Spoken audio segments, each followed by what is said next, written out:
Half knee replacement ही surgery आपल्याला 50 to 60 ह्या age ग्रुपमध्ये जास्त केली जाते. ज्यावेळेला गुडघ्याची शीज पहिल्या स्टेजेसमध्ये, फर्स्ट आणि सेकंड स्टेजमध्ये आहे, गुडघ्याचा फक्त आतील भाग खराब होतोय, दुखणं वाढतंय, आपले एक्सरसाइजेसमध्ये लिमिटेशन्स येत आहेत, लाईफस्टाईल चेंजेस आपल्याला चेंज होत आहेत, दुखण्यामुळं एक्सरसाइज होत नाही आहे, ओबेसिटी वाढती आहे, कोमॉर्बिडिटीज म्हणजे डायबिटीज, हायपरटेन्शन हे वाढतं आहे. हे आपल्याला जर अवॉइड करायचं असेल तर आपण अर्ली ऑर्थोपेडिक कन्सल्टेशन घेतलं गेलं आणि हा जर हाफ नी रिप्लेसमेंट हा जर आपण चॉईस केला गेला तर पेन फ्री गुडघ्यामुळे आपण आपल्या ॲक्टिव्हिटीज आधीसारखं करू शकतो.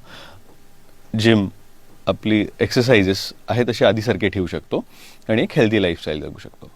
सो जर आपल्याला गुडघ्याचं दुखणं असेल तर अर्ली कन्सल्टेशन अवश्य घ्या.